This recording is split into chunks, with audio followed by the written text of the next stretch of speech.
nuageux là. Bon, petite vidéo en plein air comme ça. On va pas falloir s'entraîner hein, parce que ça sent la pluie à plein nez. Bonjour à toutes et à tous, bienvenue sur ma vidéo sur ma chaîne Roboboxing pour une petite nouvelle vidéo comme ça. J'avais envie de faire une vidéo pour un peu débriefer le week-end qui a été riche en émotions. Très riche en émotions, surtout un dimanche. Oh là là, j'ai passé un dimanche entre le MMA. D'ailleurs, j'ai commencé par ça parce que, ok, d'habitude, le MMA, j'en parle sur mon autre chaîne, mais là, comme ça c'est le finish, j'ai passé en anglaise. J'aimerais reparler un petit peu de ce chaos monumental d'Israël Adesanya sur Pereira. Alors, oh, qu'est-ce que c'était beau! Et, oh là là! J'étais sur mon vélo d'appartement, tranquillement, en train de regarder le combat. Premier round, un peu observation et tout. Deuxième round, les deux hommes commencent à se livrer. Après, je me suis dit, oulala, ça sent un peu comme le premier combat. Pereira commence à prendre un peu le dessus. Et je me suis dit, mais Adesanya, il n'est pas comme d'habitude. Il n'a pas l'air d'être trop inquiet et tout ça. Quand il s'est bloqué sur la cage, comme ça, il se met en boule, comme ça, en garde haute et tout. Et je pense que le coup de genou de Pereira a été fatal pour lui, alors qu'il était bien donné. Mais alors, la garde trop basse, et là, je pense qu'Adesanya a balancé la droite la plus violente de sa carrière, avec toute la frustration que ça donne, qu'il avait depuis un moment, hein, avec ses 3 défaites et tout, avec tout ce qui s'était dit et tout. Il a mis une droite monumentale, suivi d'une deuxième qui a carrément éteint Pereira. Alors là, je veux juste revenir dessus parce que ça s'est passé en anglaise. Donc je me suis dit, tiens, on va en parler sur Roboboxing. Hein. Et puis comme j'adore ce mec, voilà, je vais faire un petit retour du film. Là, donc, la nuit a commencé par ça parce qu'en fait, enfin, non, c'est terminé par ça. Mais je vais revenir sur Shakur Stevenson juste après. Pour une bonne et simple raison. Mais je vais revenir là-dessus après. D'abord, je voulais finir là-dessus. Donc, Adesanya, voilà. Et ce que j'ai aimé, et j'ai vu dans une autre vidéo un peu plus tard, c'est que Adesanya, ils se sont retrouvés dans un vestiaire et puis ils ont discuté, ils se sont pris dans les bras et tout le respect entre les deux combattants. Alors qu'ils pouvaient vraiment pas se saquer. Là, c'était pas du trash talking, du cinéma ou n'importe quoi. Ils pouvaient vraiment pas se saquer. Et là, ce que j'ai vu, ça m'a vraiment plu. Je me suis dit, ah voilà, c'est ça. C'est beau le sport. D'ailleurs, j'avais posté cette photo, ce petit moment de vidéo sur mon Facebook en disant c'est beau le sport parce que voilà, c'est comme ça que ça va se passer. Avant, c'était avant. Pendant, c'est la guerre, on s'en met plein la gueule. Mais après, voilà, respect. Maintenant, les amis, je tenais à faire alors cette vidéo, elle me tenait à cœur juste voilà pour le moment clé. Voilà. Je vais vous dire. Juste avant le combat d'Adesanya, il y avait le combat de Shakur Stevenson contre le japonais, dont j'ai encore oublié le nom, donc je ne le citerai pas pour pas dire de conneries. Et Shakur Stevenson, je vous dis, je le connais depuis pas très longtemps. La première fois que je l'ai vu, c'était contre son combat contre Oscar Valdez, qui, comme je vous ai dit dans la précédente vidéo, était un mec invaincu en fond de combat, donc un cogneur qui venait du clan Canelo et tout. Et je me suis dit, bon, je pouvais pas avoir d'a priori, puisque de toute façon je connaissais pas Shakur Stevenson. Et quand j'ai vu le combat, je me suis dit, waouh! Alors là, waouh! La découverte, vous savez, comme quand vous voyez une fille, mais qui est sublime, et qui est carrément tout pour vous, que toutes les qualités vont vous plaire, et vous êtes là. Ah ouais! Ok, d'accord! Voilà, où ça m'a fait le même effet quand j'ai vu Mayweather. Alors c'est ça que je vais faire le lien entre les deux. Quand j'ai vu le premier combat de Mayweather, il y a 21 ans. Voilà, c'est ça. Enfin, je veux dire, au début de sa carrière. Je me suis dit, c'est qui ce boxeur? Waouh, la vache, la vitesse. La vitesse, le coup d'œil, la défense, enfin tout. Parce qu'en fait, Shakur Stevenson est le nouveau Mayweather de sa première partie de carrière. La première partie de carrière de Mayweather. Hein. De toute façon, il y a un abonné qui m'a demandé de faire une vidéo sur Mayweather.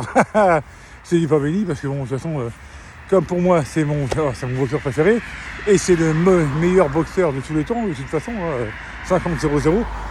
Allez chercher ce que vous voulez.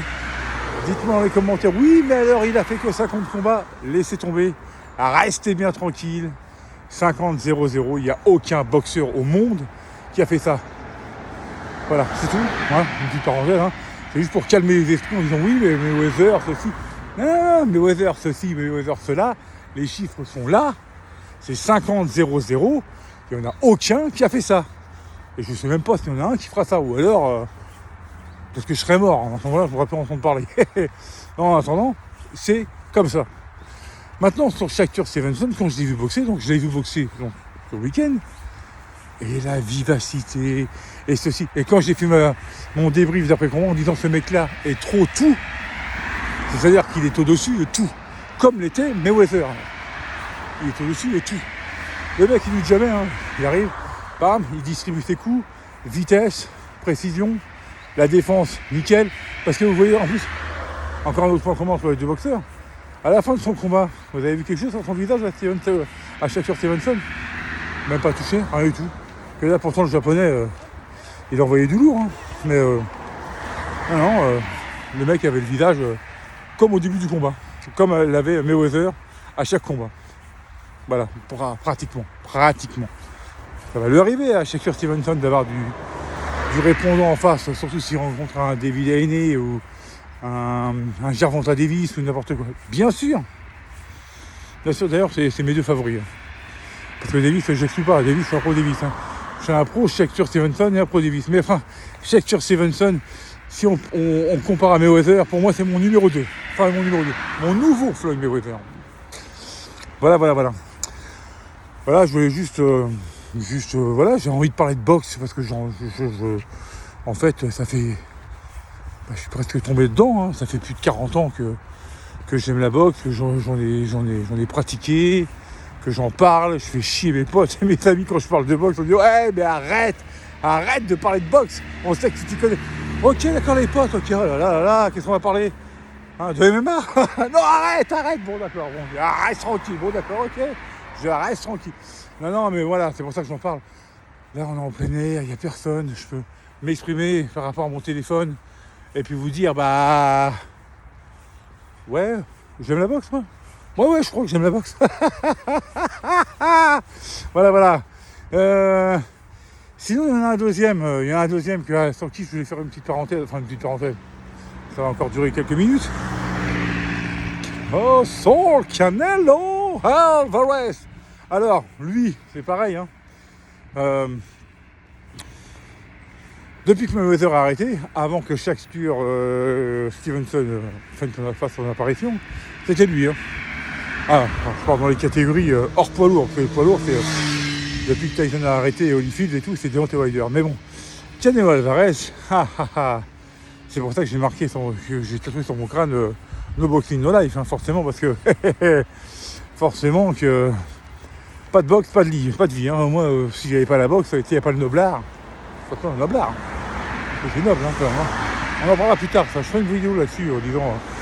Mais pourquoi la boxe anglaise est intitulée Noblard? Ça se développe ça. Hein. On y viendra plus tard. Dans une autre vidéo, tranquille, on a le temps. Ça fait 3 semaines que j'ai ouvert ma chaîne et tout. Je veux pas tout vous dévoiler tout de suite, hein, parce qu'autrement, il y en a qui vont être jaloux en disant ouais putain, il en sait plus que nous. Ben, je suis un peu plus vieux, hein, j'ai 52 ans. Hein, je connaissais la boxe, et si encore on est plus, je vote maman. Je ne vise personne, non, je ne vise personne. Non, parce que toutes les chaînes que je suis sur YouTube et tout, c'est des gens très compétents qui connaissent bien la boxe, qui expliquent vraiment bien. J'ai une préférence pour Boxe Attitude, mais après les autres sont très bien aussi. Il n'y a pas la Spur, mais ça c'est plus pour MMA. Enfin bon, bref, Canelo Alvarez, qui va faire son retour contre un boxeur qui s'appelle alors, le nom, je crois que c'est Ryder, je crois, un truc comme ça. Bon, je crois que c'est un sparring partner de grand public. Hein. Je pense un combat de rentrée. Voilà. Évidemment, dans la boxe, il faut se dire, ouais, il faut faire attention. On sait jamais si. Je crois qu'il a fait. Parce que Canelo, je crois qu'il a fait une pause. Je crois qu'il a subi une opération. Il a fait qu'il se remette dedans et tout. Donc, bon, de toute façon, Canelo, c'était quand même un peu Mayweather à la base, avant lui, hein, de toute façon, il décide de tout. C'est lui le boss. Je prends qui je veux, où je veux, quand je veux. Donc, là, mais je crois qu'il a eu un pépin physique, il s'est fait opérer, il avait besoin de rééducation et tout ça, donc il va revenir tout doucement. Donc je crois que c'est le 6 mai qui revient. Bon, voilà, il est tranquille. Bon, je pense qu'on va s'attendre à une rentrée doucement, ou alors il va travailler. Je pense qu'il va pas s'attendre à un 12 rounds, je pense qu'il va le mettre KO. Ah bah non, je le connais pas, j'ai vu aucun combat, donc je vais pas m'avancer. Mais je pense que bon, ça va le faire comme d'habitude. Et après, alors, la question que tout le monde se pose. Bivol pour une revanche, ou alors Benavidez pour un prochain combat. Alors les gens se disent ouais mais Canelo il fuit Benavidez. Vous rigolez là? Vous rigolez? Canelo il a pris 3 fois Golovkin qui frappe comme une mule. Et il fuirait Benavidez. Vous rigolez? Dans la catégorie Bivol Beterbiev, ils sont jamais affrontés. Lequel évite l'autre? Je sais pas, hein, je dis ça comme ça. Le combat n'a jamais eu lieu. Alors pourquoi on parle de Canelo là? Pourquoi vous êtes toujours fixé sur Canelo? Alors, oh les jaloux, ma parole, les jaloux. Mais sans déconner, Canelo déjà, il va avoir des couilles. Bon, il perd contre Bivol. Il va peut-être remonter de catégorie, donc là où il a perdu, hein, c'est-à-dire en mi-lourd, pour aller affronter Bivol une deuxième fois. Donc il n'est pas sûr de sortir vainqueur. Hein. Il va falloir qu'il fasse les ajustements qu'il n'avait pas au premier combat. Pour après revenir dans sa catégorie de super moyen pour affronter Benavidez. Alors Benavidez, je vais vous dire tout de suite, carrément, il est très bon. Il est super dangereux, il est super rapide et tout. Mais pour moi, il n'y arrivera pas. Canelo a l'expérience, il a le punch et tout, évidemment, et puis aussi la rapidité. Et puis il a le sens de la défense, comme avait Mayweather. D'ailleurs, je pense que Canelo a pris de Mayweather depuis qu'il avait perdu contre lui à l'époque. On en reviendra dans une autre vidéo que je ferai parce que c'est que le début. Hein. Je pense que les esquives de Canelo, là, tac, là, quand il regarde ailleurs et tout, ou alors quand il est contre les cordes et qu'il esquive les coups, ça vient de Mayweather. Il y a un côté Mayweather dans la défense de Canelo, c'est sûr et certain. De toute façon. Parce que je me rappelle, en 2013, en septembre 2013, et oui, les amis, il y en avait certains de vous qui n'étaient pas encore nés ou alors qui étaient encore en couche-culotte. Quand Canelo perd, il dit de Mayweather, ce mec-là est trop intelligent, ce mec-là est trop rapide, il a une défense de fou, il est quasiment impossible à toucher. Eh ouais. Et moi j'ai bien vu d'un combat Canelo contre Cotto, des gestes quand Cotto envoyait des coups défensifs de Canelo je sais mais ça c'est du Mayweather tout craché. Mais oui, mais justement, c'est pas une honte. Qui ne s'inspire pas de Floyd Money Mayweather? Et voilà, c'est ça. L'inspiration même, Floyd Money Mayweather. Voilà. Donc, en revenant à Canelo, moi je vous dis, s'il y a un fond de Benavidez, moi je vous dis tout clair, même si, bon, ça, où il y a un chaos, où il n'y a pas de chaos, ou alors c'est tactique ou n'importe quoi, où c'est une guerre et tout, mais c'est Canelo qui finira vainqueur. Voilà, c'était juste pour vous dire ça. Ensuite, on va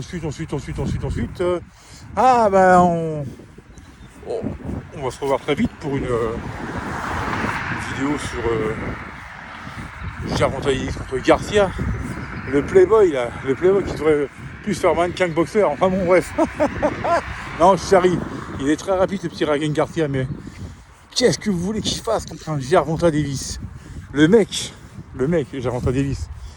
Je disais parce que je me suis inspiré, hein, je me suis renseigné, j'ai regardé des vidéos.